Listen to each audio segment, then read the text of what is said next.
Thanks everyone for joining us.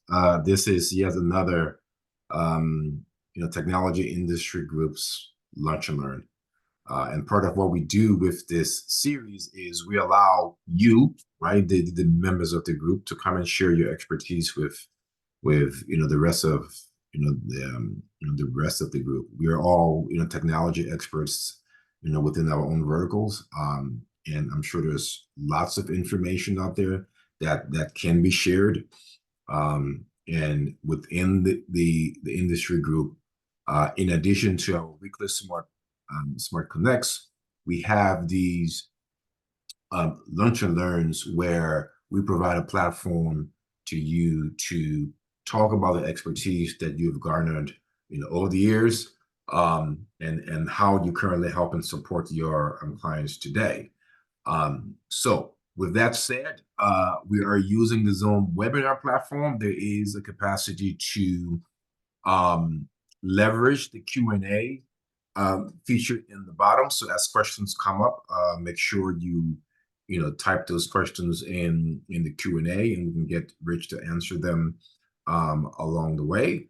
As well as, I'm sure Rich, there'll be some time for some verbal Q&A towards the end. I hope. I'm hoping. All right, good. We have confidence in you. So with that said, I'm William McBurrow. I am the group leader of the technology industry group. My role here is to provide a platform for you all. And today on deck, we have Rich Powers with the PC Help Desk Inc. I will let Rich introduce himself and tell us a little bit of his background, and then he's going to take it away. So Rich, the floor is yours. Very good. Well, thank you, William, for just giving us the opportunity to do this, and for all the work you do behind the scenes on the on the whole platform there for us. And to all of you who are joining, I appreciate you taking time out of your busy day to see what I have to offer. So I have probably too much info I want to try to cram in here, so I'm going to kind of rush through it and hopefully have some time at the end for questions. But if we run out of time, my contact info is up there, and of course you can always reach me right here through the platform. So my name is Rich Powers. I own the PC Help Desk. Been in business for a good long time now. I've kind of evolved as things have changed in the industry. I've gone from doing hardware installations and support, even in people's homes, to working on small business server, if any of you remember that kind of platform, and then kind of pivoted over to training, software training, doing stand-up instructor-led training for some kind of big companies as a contract trainer, Raytheon, EMC, Leahy Clinic, things like that, and really fell in love with the software part of it. And eventually, when the budgets dried up and there was no more of that training money around, then people started calling me because they knew I knew what I was doing, and they'd say, "Can you come on in and help me out?" And that just kind of turned us into doing full-time development stuff and consulting in software. So right now, what we do is we focus on getting more value out of your existing hardware, software, and your data. We do that by either showing you better ways to use your tools. And when I'm talking about tools and software here, it's predominantly the Microsoft Office product line, or any of the products in the Microsoft Office ecosystem. So we may just show you commands you didn't know. We may show you tips and tricks, or we may develop complete solutions for you to help you manage your data better, cleaning up your data, ingesting data better, combining data from multiple systems that didn't already talk to one another. And we do that all with the product line that Microsoft provides. Microsoft calls them products, but we call them tools. We have our three foundational pieces here are Access, Excel, and Word. We use Access as a front end and a user interface that we can build pretty quickly to handle your data input needs, your data viewing needs, and reporting needs. And if it can't be handled in Access, then we'll use Excel and Word as the output vehicles. And we have a special love affair here with Excel. Excel is just a great tool. I tell people all the time, if you only learn to use one program really, really well, learn Excel, because it can do just about anything. It plays nice with all these other products, and it's great for cleaning data. It's great for reporting on data, and even using as an intermediary tool, which is something we're going to see in one of the demos that I'm going to do today. And then Access is our platform for the user interface. We'll build forms and reports, queries and things, but contrary to what a lot of people believe, Access isn't only about Access data. We can connect it to many, many other data sources like SQL, like Excel databases or text files, CSV files, and things like that. So it gives us a platform that we can build on, and then it can be extended to even bigger enterprise level projects. We have some additional offerings that we've been working with more recently, things like Power Automate, right? The ability, I could summarize by saying Power Automate gives you the ability to almost write macros that interact with the world outside of your company. So you can automate things that used to take an awful lot of time for someone to do manually, and you can set them on a schedule, or you can have them triggered automatically when things happen outside of your office even. We're going to see some examples of that. Then we have Power Apps, which is for citizen developers primarily, but it's a platform that allows you to build these simpler applications that are data-driven that you can run on your mobile device, like your phone, your laptop, your tablet, PC, or whatever. And they can connect to, right now we're up to well over 1,200 different data sources. So you're not constrained to working with your data in the office. You can now access your data out on the from the internet that's outside your office now. And then we have the Power BI platform, which is what most people would refer to as, oh, that's where we keep our dashboards. So if you're somebody who's felt constrained by the limited graphing capabilities of Excel, Power BI is probably the right way to go. It allows you to ingest data from pretty much any data source ever and manipulate that data and then present it in some really, really neat visuals, and then publish it to the internet in a portal called the Power BI service that you can invite people to go and look at, provided they have a license, and they can interact with that data. So we're going to see examples of all of these things today. So what I want to try to rush through here is a showcase of some examples and samples of things that I've done. So in this first demo, what I want to do is I want to take a really common scenario that we've all seen. Somebody has a terrible job that they have to manually work with data, and we're going to automate that and then leverage all of these other products as a result of that. And then we're going to also look at some tools along the way, like some Access files that I've built, and you hopefully overcome the myth that Access isn't a serious development platform. I mean, it's not the sexiest, it's not the newest, it's not the brightest new technology and everything, but in the right hands, it can do an awful lot of things, and it's a very, very powerful and reliable platform to build things on. And we're going to look at a couple of samples of templates and why, I'll point out why they are important and the benefits they bring to the table. And I think a lot of these finer details are lost because people don't go to formal training anymore, so they don't even know what's possible with the software that they probably already own. We're going to look at a couple of Power BI samples using data from our demo, and we're going to work with that data through the Power Platform tool in a couple of places that might surprise you. So my goal here is to show you that you could take your data and then you can use that data in all these other places kind of effortlessly. If you set it up right and you deal with your data the correct way, right? You properly treat your data and structure it someplace, then it's very easy to consume it in all these other places without having to spend an awful lot of time doing it manually.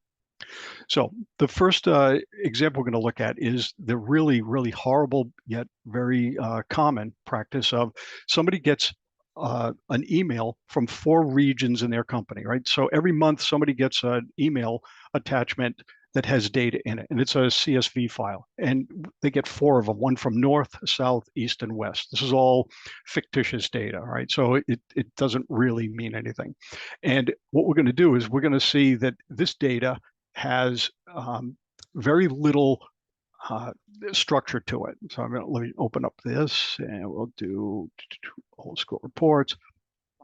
That should have already been open, my bad. So here's an example of a poor data file, right? It's a text file that has data in it. And the goal is somebody receives this and they actually have to put it into something that looks like this, right? And we've all seen the spreadsheet like this, where it's just for the year 2023, and it's got the tabs down at the bottom that represent each of the regions, and then one that summarizes it at the end. So imagine that you had to put this data into this report. And the reason you're doing that is because someone needs it at the end of the month. They're going to come in and take some screenshots and they're going to stick them in a PowerPoint slide presentation so they can present to whomever, right? What a horrible way to go. Think of the ways it could go bad, right? They have to remember, all right, I got this from East, so I have to go to that tab and I have to go to April, and then I have to find these part numbers and put the units in, and it's all manual, right? What a horrible way to go. So what we want to do is we want to show a better way to do all of this. We're going to ultimately automate all of this. But the first thing I want to do is show you that we can use Excel to go back and capture all of this data. So if you think about, I have 2023 here. I also have a file for 2024, right? And I may have one from 2022, 2021, et cetera, right? It's the same thing over and over again. Someone just toils through this every year. So what we want to do is we want to go and get all of that data, collect that data, and then put it in a database. All right, so we can start clean with a good set of data. And that's what we're going to do in this first example. All right, so we're going to use the features in Excel called Power Query to perform some ETL, extract, transform, and load. And what we're going to do is we're going to take the data from that file, the 2023 data and the 2024 data, which looks just like it, it's just different data. And we're going to combine that into a singular table that we can call a database, right? So we've got all of this extraction that has to happen, and we're going to transform the data. We're going to take it from being laid out the way you see here as a matrix, and we're going to convert it, kind of rotate it and flip it into a table. And we're going to combine it so we have 2023 and 2024 data in the same table all at once, okay? And you can see I've got 2023 data and 2024 data here. Now, that's happening using Power Query, and Power Query is very dynamic, and I've told it only look in this folder for the files to process. And the files that you want to process have region RPTS manual in the name, and they end with XLSX. If I come in here and change the name of this, I'm going to just change one of these. So it's no longer ending in XLSX. And I come back here and I refresh this.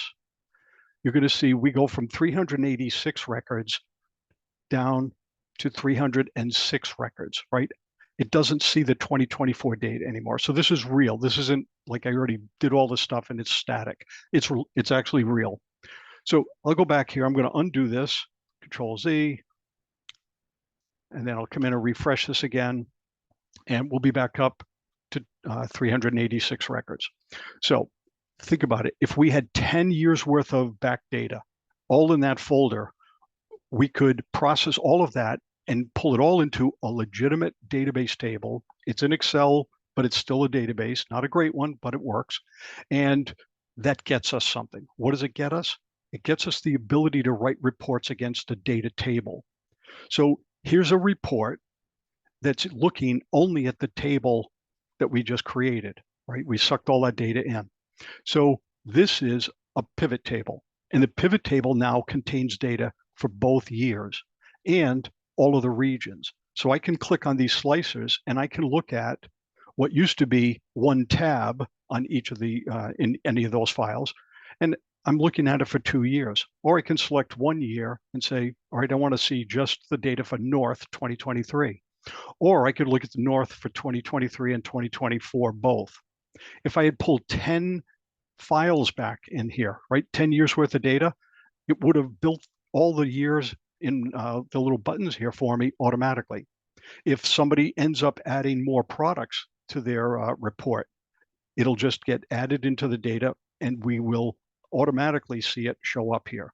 All right, so we can do things with this one sheet we could do more with this one sheet and these little slicers than we could in any of the single files that we had prior. And if we wanted to see something like a 2023, 2024, we can't do that in the other files without a lot of grief. And it's usually above most people that are doing this kind of stuff. All right, so the takeaway here is we can salvage our data using this ETL tool that's already built into Excel to do extract, transform, and load. And then I'm going to close this because I can rerun that if I have to. And then what we're going to look at next is a full-on automated system to do this. Okay, so instead of somebody getting an email and then they have to open the email, they have to open the attachment from each of those or for each CSV file and then type the data manually into the Excel report, make sure it hits the right place. Instead, the people in the regions are going to send an email to a SharePoint group. And when the SharePoint group gets it, the CSV files will be extracted automatically, and they're going to land in a folder up in SharePoint, right, in a document library. When that happens, it triggers another data flow, and that automation is going to do the ETL stuff that Excel was doing, but it's doing it up in the cloud, and it's going to process that data, turn it into a legitimate table for each file, and then it's going to dump it into an enterprise level data source or a data table called Dataverse. It's part of the Power Platform.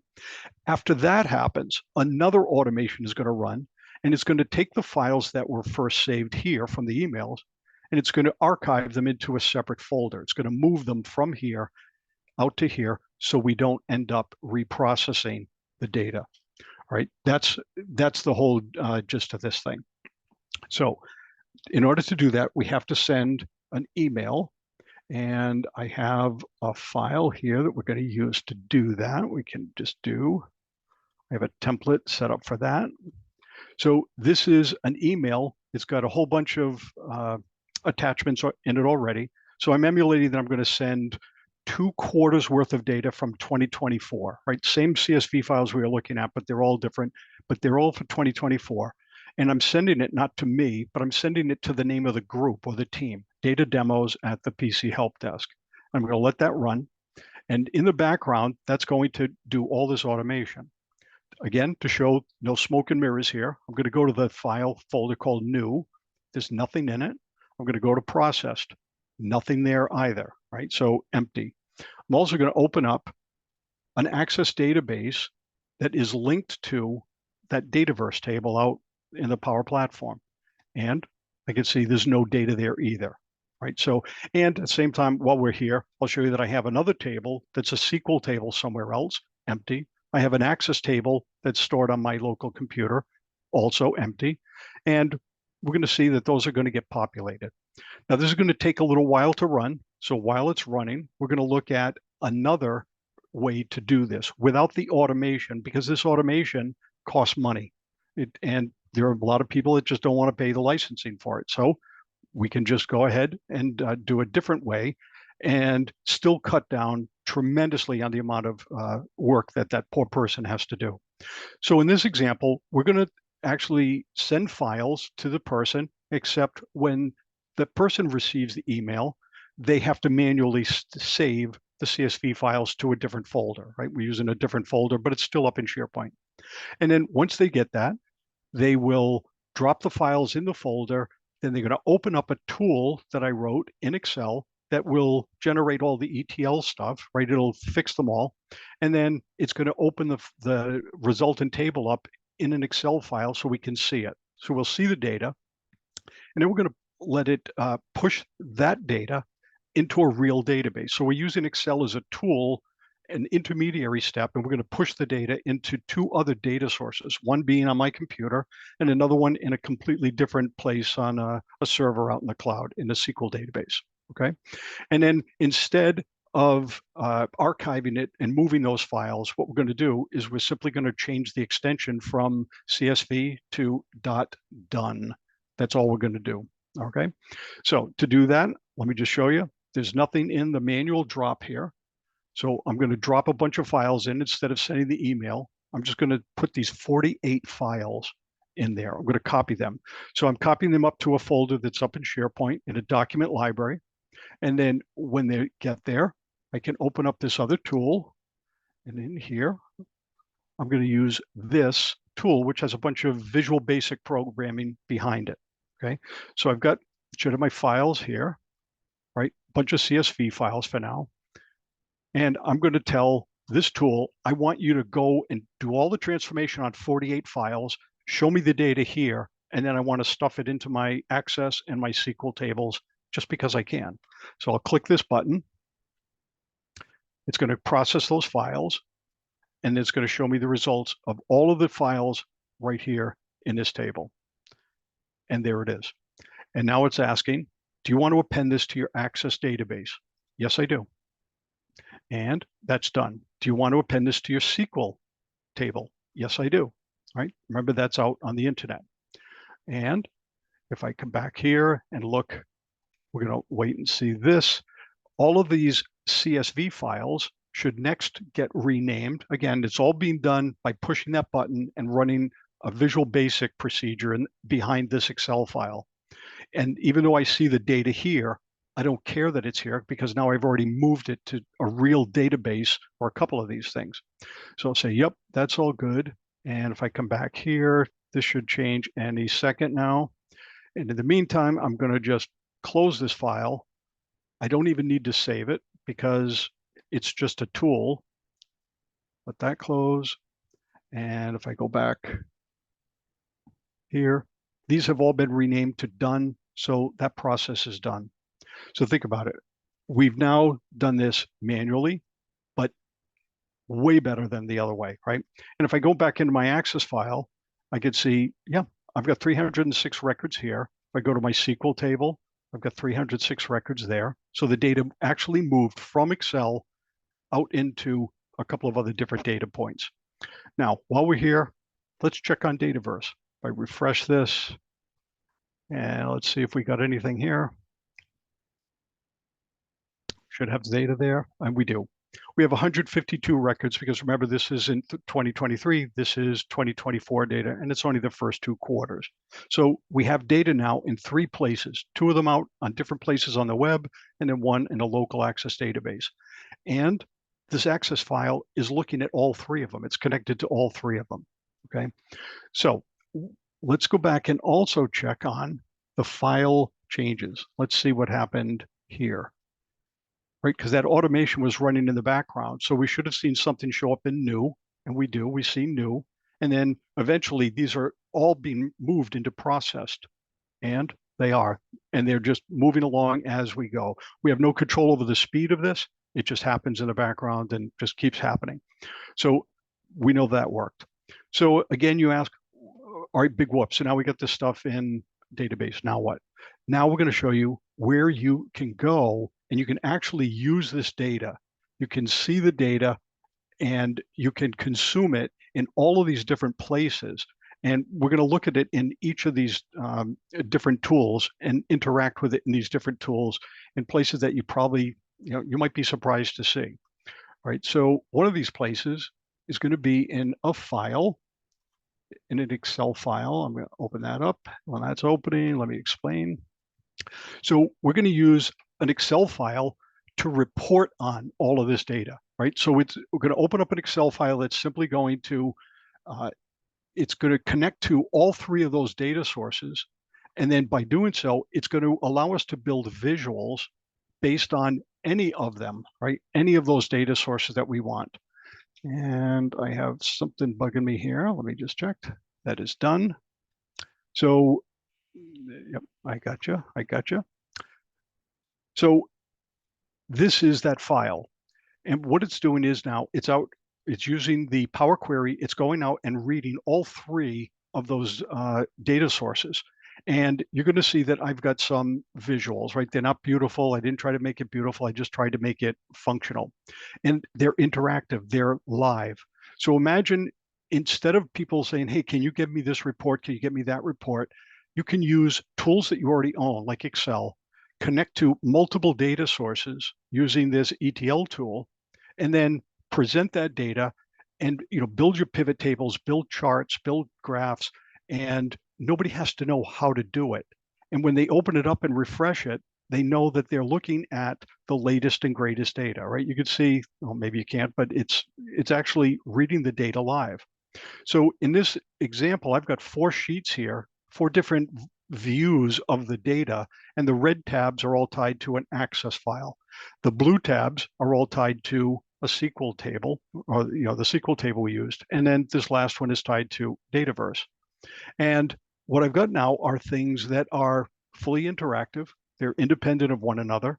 So people can come in and they can help themselves. They can see the data, but they can't touch the data, right? This is just an Excel file with visuals in it, right? It would be like a dashboard. I built a dashboard that's got lots of different visuals in it, and they're connected to multiple things. So at this point, people can go in and help themselves. They can ask their own questions, and I don't have to worry about them breaking something, right? I don't have to worry about them breaking my data. They can't touch the data. So another thing we could do is we can use the Power BI service, right? So the Power BI service is running in the cloud, and the data here looks like this. If I go up, I've got these reports up here, and I'll just refresh the reports, make sure we got data. And I've got 3 pages in this report, and this is published for anybody for me to invite. I can invite people in my company, outside the company, as long as they have a license and I've given them permission to get here. They can connect and they can interact with this data. It's live, right? They can filter, they can do their own, self-serve stuff. So this is up in the Power BI portal. At the same time, think about it, we're in a live slideshow, and the data that I see here in my live slideshow is actually coming from that portal. These are not screenshots. These are interactive, right? I can expand this stuff. I can actually go in and look at different questions, right? Different filters in real time. I don't have to worry about going and getting screenshots, go take a screenshot of that, paste it in here before I commit the slides for the month-end presentation. So how much time does that save? It saves a bunch. Another place that we might see this stuff would be in Teams, right? So in this case, I'm going to show you that I've got in Teams, I'm joined to that same group, and I'm going to look at my data demo. And you're going to see that I've got the same visuals here. They're available right through Teams, again, providing you have a license for them. And I've got all 3 pages here. I can interact with this stuff, change the visuals, and you can see there's very different visuals than what you get in Excel. And again, it's done. I didn't have to do anything. I just refresh the screen here. And then the last place we can look at this is on a web page. I can take and publish those visuals even on a SharePoint site or in a web page, right? So here I've got one of the pages. These are fully interactive again. I can come in here and use them on the web page without having to go to the Power BI portal, right? So we have a bunch of different ways that we can visualize the data. And once it's set up and linked, it's just done, right? It's all good. So one last thing I want to show is Power Apps. So in this case, I have Power Apps running in an emulator, and this is running to, don't do it. It's not going to do it. You're just killing me here. You never know what's going to happen when you go live, right? Let's see if it did it here. So in Teams, see if we can update that. Oh, I have data here, so that's good. Right? Not sure why it's not working in the other one, but what I want to do is I want to show you that I can really interact with this, right? So I'm going to put these side by side. So I'm in Teams and I'm using Power Apps. And I'm going to go to this record here, Vulith, where I have 20 units. And I'm going to edit that. I'm going to change it from 20 to 22 and save it, right? So I'm in Teams using a Power App. If I come over here and I filter this and say, just show me Vulith so it's easy to see. And then I refresh this data. There's my 22. And if I change this to 122, and I come back here and I refresh it here, there's my 122, right? So it works together, right? I'm looking at something through Teams, I'm looking through the same data in Access, and the data is out in the Dataverse, right? So we've interacted with it a number of ways here.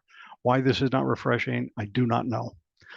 But I'm going to gloss over that just in the with time here. That's all we got. Not enough time. Never enough time. All right. So another thing that I want to show is some power that we have to use these other tools like Word, and I can do something with Word that probably nobody's really ever seen before. I'm going to open up a Word template. Hopefully, it opens on this screen, and I'm being prompted for something. So you can see I have an empty template here, an empty document, and it's asking me, what product code do you want to see? I'm going to type in PWD and hit OK. And Visual Basic that's stored in this template is taking that input I just took, and it sent it out to the internet, to the SQL Server. And it used it in a query or a view in SQL Server, and it returned only the records that match that criteria. And then it built this table for us, and it formatted it, right? So somebody doesn't have to know how to do this. It took that data that's on the internet, and it just built a document using it. This gray field down here is actually a field code. It's a formula in a Word table. So if I change the number here, if I change this to a 7, and I come down here and hit F9, it will recalculate the number for me. And I could throw it away because I could just regenerate it, no problem, right? And other templates, like here's a really good example of a very, very large template, right? This template is 24 pages. This is not capable of being filled in with a mail merge, right? This is a huge, huge document. And it gets, I mean, some of these end up being 80 and 90 pages when they're all filled out with data, right? And this is being launched from an Access file. And we're going to do something like that here with this example. This is a database I wrote for a construction company. They do sheetrocking and plastering. And this allowed them to calculate all the requirements, the sheets, blah, blah, blah, that they needed. And then they could come in here to their financials and they could say, you know what, I'm feeling greedy. I want to make 33% profit. And it'll calculate that, yeah, you need to, charge $9,900 and change, right? You'd say, well, this is a good guy. Maybe I'll just make it 9,000. And then we'll save that. And now I can say, I want to create a plaster quote. So it's going to open up another Word template, and it's going to populate that with data from the Access database. And there's the 9,000 that we entered and all the other features that were programmed in. And then, I mean, this is live. This actually worked for a guy.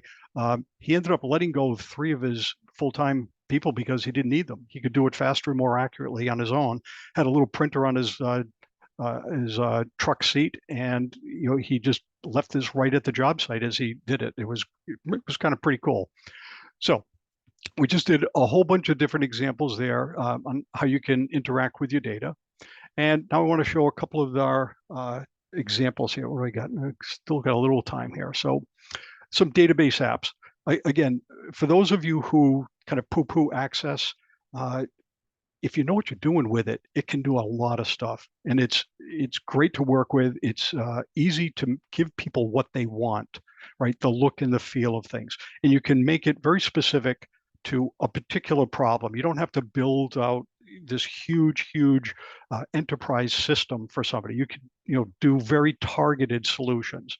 So one of them was back in 1999. I was brought into the Boston Marathon. They had a paper-based system that they were just being crushed under, trying to manage all of the volunteers. They had about 8,000 volunteers back then for the Boston Marathon. And people sent in papers. This is the job I want, my first, second, third choice. And somebody had to go through and kind of take care of all of that.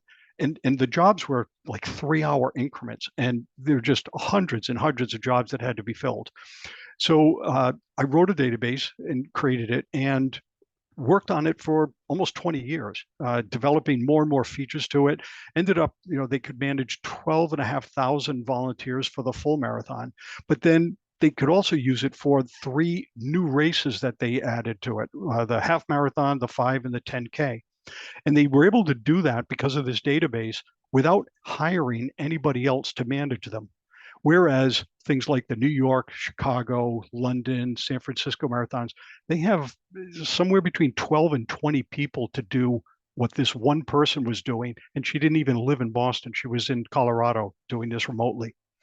And then a quirky, very, very specific app, something like this. Again, it's an access database. You can make it look any way you want.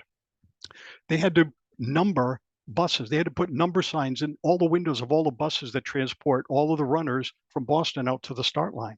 And it was a terribly manual task that had to be done, and it could never be done the same way twice.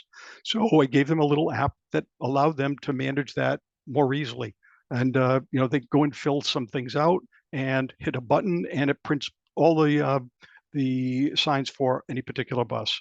Another one was worldwide press, had hundreds of people from all over the world coming in, and they had to be credentialed because it's very, very secure there. You can't, get from that area to this area. Only certain people are allowed in certain places, especially after the bombing, right? So, there was a guy who didn't even work for the marathon office. He was just a volunteer, and he came in and he was able to do this by himself and manage all of these credentials, all of the sign-up sheets and all the signatures and all that, and record keeping all within this database.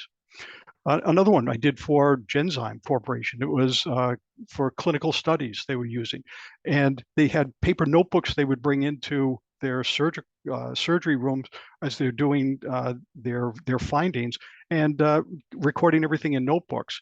And when I built this for them, they were able to record their findings in a laptop live as the surgeon was doing his job. And when they were scrubbing out, they'd hit print, they'd go scrub out, and by the time they got back to their office, they had all their reports and everything sitting on the printer, ready, waiting for them. And they'd have to worry about, oh, it's all on paper here. How are we going to back this up?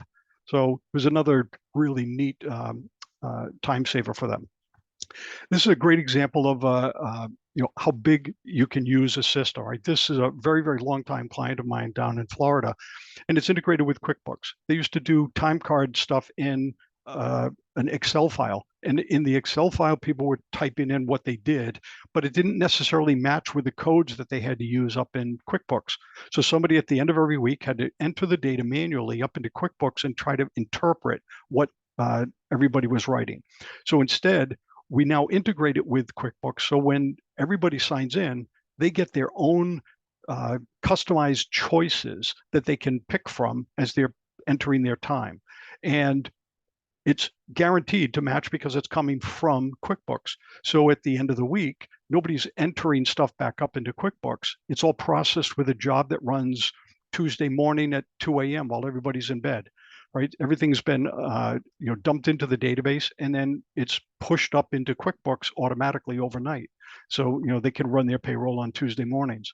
The supervisors have their own version of the form where they can come back and give feedback if they have a problem with the way somebody coded something, because they're going to bill this back to their clients. Then they can enter their notes about any particular line item, and then when they deny the time card, it generates an automatic email with their input with the line items, and it goes back to the originator for them to make changes, and then they can resubmit their time card. This particular one is being used by almost 70 users, 6 days a week, up to 20 hours a day. If I have to go in and do work in this database or one of their line of business systems, I have to wait until, unless I make special circumstances come up, I have to wait until well after hours because somebody's working in here all the time. And this has been running very well for 7 years. A couple of other examples, this is an Excel report, right? It's a template file. It's got all of the smarts built into it. People open it up, they can refresh it all day long, and it gives them, owner company overview. You have managers who can come in here and see how their employees are doing against certain metrics that they wanted to know about. And if you have questions about an employee, you could drill down and look at any one of these employees by just filtering one of these slices here. And again, it's software you own, right? It's Excel. It's just reporting in Excel. This reporting is coming out of an Access, out of a SQL database used by a front end that's been developed in Access.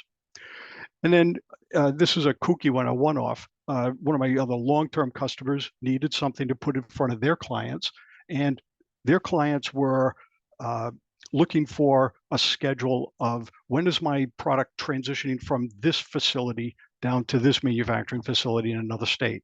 And the salespeople that were responsible for doing that, they tried to build this. They did it once. It took them well over a day to put it together just for one client. And they said, yeah, it's not supportable, right? We have dozens of clients that are moving products. So what do we do? So they asked me, could you do this? So I built an Excel solution, and it worked out pretty well for them, right? So instead of over a day, this was really taking a couple of minutes to generate.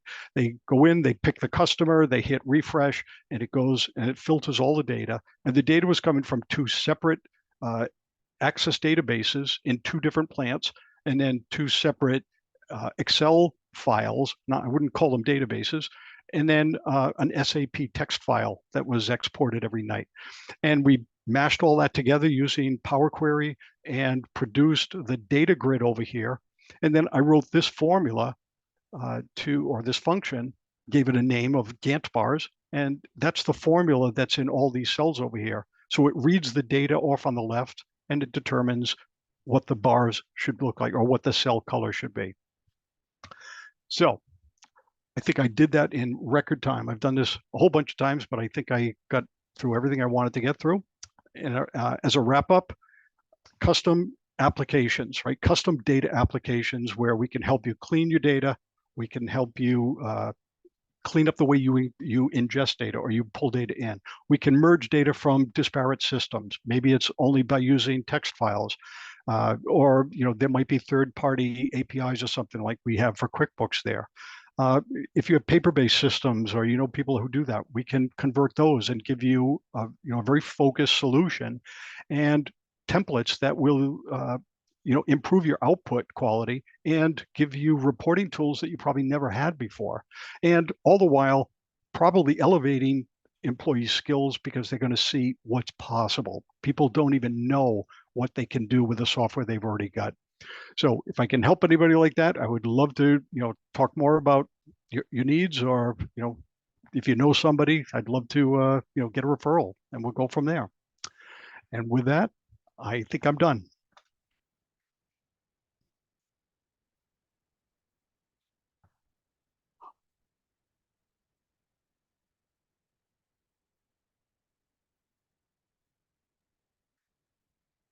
Whew, And you're back. that was Okay. that was a marathon, all right. Who knew? Who knew? I'm going to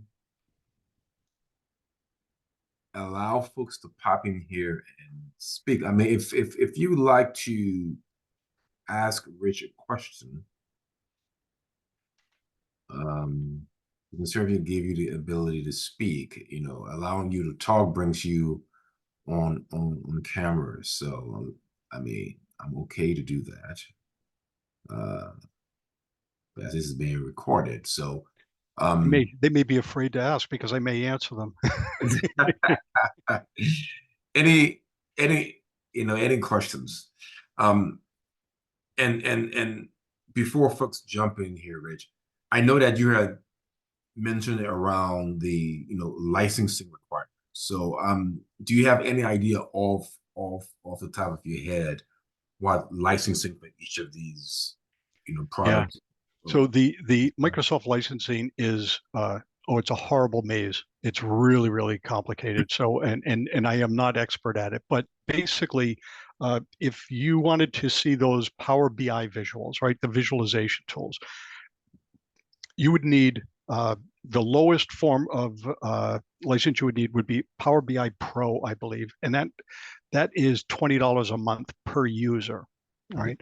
All the way up to, I believe, I read once and it horrified me. There's an enterprise license you can get, so you don't have to worry about per user, and that is something like $5,000 a month for an enterprise. I mean, it's just crazy money. The Power Automate has a whole separate set of licensing, and Power Apps is another set of licensing. Power Apps, I'm a little more familiar with in that if you had one customized app that you wanted to run, it could cost you just $5 a month, and you could run it as many times as you want. That's great. If you had two apps and you had that $5 a month license, whichever app you run first in any month, that's what you get to use that month. And after that, then you could use the other one the next month. Or I think it could be 10, could be $20 a month, would get you what they call a per user license. And the per user license allows you to use any number of apps as you go. I see a couple of questions there. Yep, yep. So I'm new at this. Let's see. Have you used Power Pack from Microsoft? I don't think I've heard of that Power Pack, Rich. I'm not sure what that is. Is that the bundle of the, of the Power Tools, the Power Automate? I don't know. I don't know the answer to that. I'm not familiar with that term. It's a new right? That if it's new, I don't know what that's about. Maybe Warren can step in and tell us. I was wondering if he was meaning Action Pack, which is the developer tools that you can buy as part of your like standard partner. Yeah, and I do use Action Pack. I've been a subscriber of Action Pack for a long, long time now. But that doesn't get me. That doesn't get me the other stuff. It's all very separate, very, very separate. Now we do get it if you go to E3 or E5, you start getting some of this stuff, especially consuming the reports is included. Well, I have the E3 license and the Action Pack, and I still had to get the Power BI Pro license for that. Let me see. Copilot PC with specialized hardware for it. Do you have any thoughts? I have to tell you, I have not dived into the AI space at all here, and I'm going to defer that to maybe our new panel that William and somebody is working on that will be able to speak better about that. I don't know. Yeah, so I'm putting together an event with some of our experts on the various Gen AI platforms.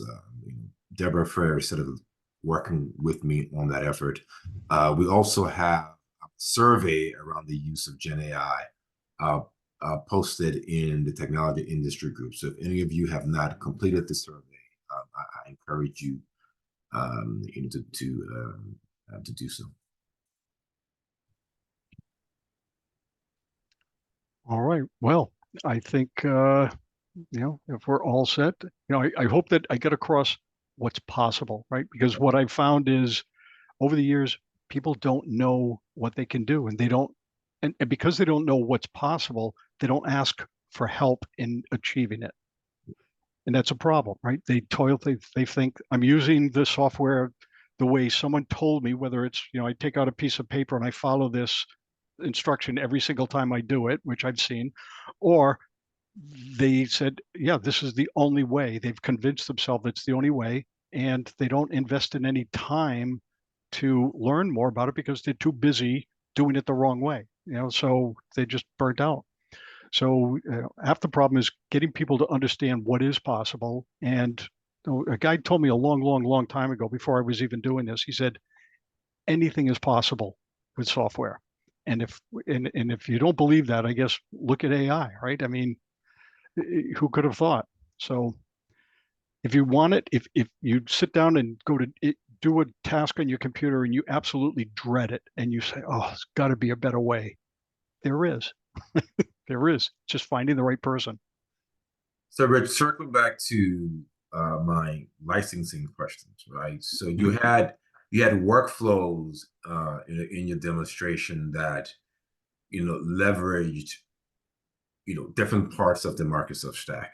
So, for example, if you're leveraging Power BI for some of your automations, do both the administrator, the one who is sort of configuring it, and the users as well, do all of them have to have Power BI or Power BI Pro license level?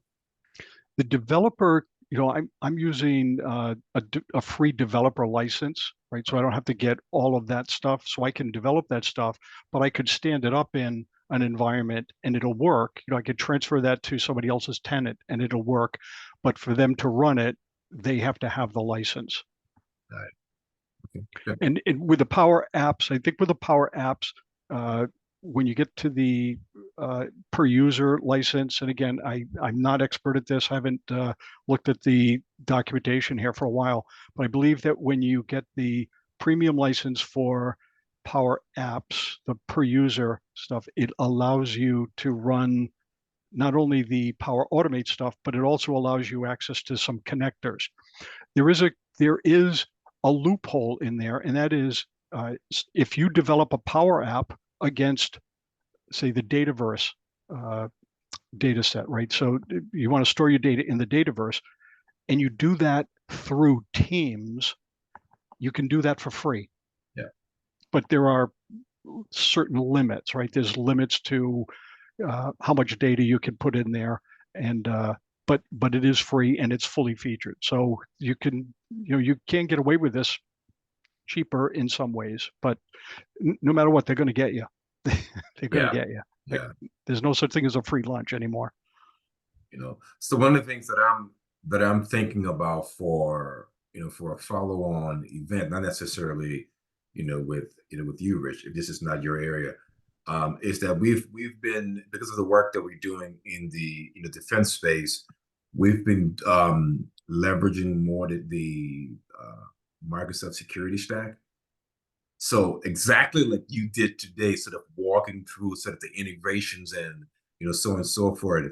I think I'll be looking for a SME that has a similar expertise on the security side to really showcase for us how to leverage the Microsoft security stack, right? The Intune, the Defender, the Sentinel, and how all that can kind of work together. Microsoft has made available a co-pilot for security product line now, right? Sort of automating the security analysts type of role, leveraging their stack. So for any of you that are watching the webinar or that are in attendance, if you have expertise within the Microsoft security stack, and you're willing to share that expertise with us, I for one would certainly be very interested. Would you also include the Azure platform in that as well? Absolutely. Yeah. I think the Azure or the Entra, whatever they're calling it today. Entra ID stuff. So it's too much for one person, right? I mean, it's vast and it's barely keep up. It's always changing. The names aren't just changing. It's always it's just getting bigger and bigger and more important. So yeah, I'd love to see something like that. Marion. Hi, can you hear me? Yes. Oh, great. Sorry, I didn't put my camera on. Look a mess right now. Just bear with me. All right. But I do IT security and data security. I have my CISSP, and I started in the tier 1 tech space. I've done a lot database. So I'm SQL certified too, Mayor Rich. Yes, so I can write Access and SQL and make it sing too. But you're great. I have nothing for you for that. You did a great job there. You do a great job there. I wanted to speak in terms of the embedded Microsoft security offerings that they're doing now. And I always suggest to anyone, anytime you delve into security, is that you have layers of defense. So even if someone does have the Sentinel, the Defender, always make sure that you have another layer that is not Microsoft or not, a different product to kind of help with whatever, whether it's identity access management, your VPN, whatever you're doing. I just wanted to make that suggestion that you always, and people don't know, so if you don't know, you just don't know, but always try to find something else that could complement your security in that particular space or wherever you, whatever you're trying to secure, either whether it's your data or in transit, process, or storage. There you are. I agree. The defense in depth, right? That's what we should always strive to practice. Yes. And I am enjoying. Sorry, I'm a little late to the conversation, but I did get to see some of the illustrations that Rich had showed, and I quite fancy. Good job, quite fancy. Yep. Mhm. Yeah, Yeah, I had some fun playing with that stuff to do. So you know, I'm one of those that are, you know, a very rudimentary, you know, Excel users, right? So what that means is a lot of copy pasting. yeah, Yes, yeah, yes, yes, yes, yes. yep, It's yep. yeah, You know, that's probably their best tool. Yeah. yeah. Well, it could do a lot. It's again, very, very powerful tool, for a variety of reasons, right? And when you get into the Power Pivot portions of that, the Mm-hmm. whole DAX language behind that, it's just it's huge. It's a huge program, and it's so powerful. To be able to take millions of records of information and process it through an Excel file is unheard of, right? You can't see it, but it can be in the file and you can visualize it and do analysis on it using DAX and using the Power Pivot features as well. So yeah, it's a great tool and great product line. I mean, it really is. I mean, it's got its flaws, right? Like everything else, but for the monthly fee that it costs to subscribe to the O365, it's the best value on the planet, really. Yes, it actually is. The funny thing, I got my bachelor's in computer science from Rutgers, so it's like the research college of America. I mean, everyone is like they wrote a book on it. It's basket weaving, whatever they teach, they know it down to a science. Well, my team decided to do a access um, database. Well, we were creating a shopping cart. It was, this was before all this fancy stuff is already here now. So, a little while ago. And our professor said, good luck. Because what happened was years ago, before they allowed all of the development that they allow now, it was so restrictive. And then you only could do, I think it was 68,000 records, I think, Rich, or 48,000. Like there were so many caps that Microsoft had that you could only go so far, and then you couldn't do it without knowing their secret sauce and all of that. So but we ended up getting an A because we kept beating it and beating it and beating it and beating, and it didn't come out perfect. Our shopping cart did not. But he just wanted the goal is that you research and put the thought process in. But that was, yeah, yes. Thank God they finally open up development for everybody, for other people to be able to do other things with their product. Yeah, I mean, it's certainly, it's certainly a very powerful tool. So we are at time. I thanks all who made the time to attend today. I see we have a last minute comment here from. Yeah, Warren's got some info. All right, he said Power BI Pro is included in the E5 license. Yep. Yeah. Great. Thanks. Thanks for Thank sharing. you, Warren. Yep. Rich, Okay. thanks. Nice It was meeting you. insightful. I'm blown away by Mhm. the magic that you can make here. I am going to, this event is recorded, so I'm going to have it posted up in the group for those who were not able to attend. Thanks again, and I do look forward to having you on a future event to showcase more of your magic. Very good. Well, it was a fun exercise, and again, thanks for all you do for the team here, and I appreciate the opportunity. Absolutely. All right, Thanks, take everybody. care. Thanks, everybody. All right, bye-bye.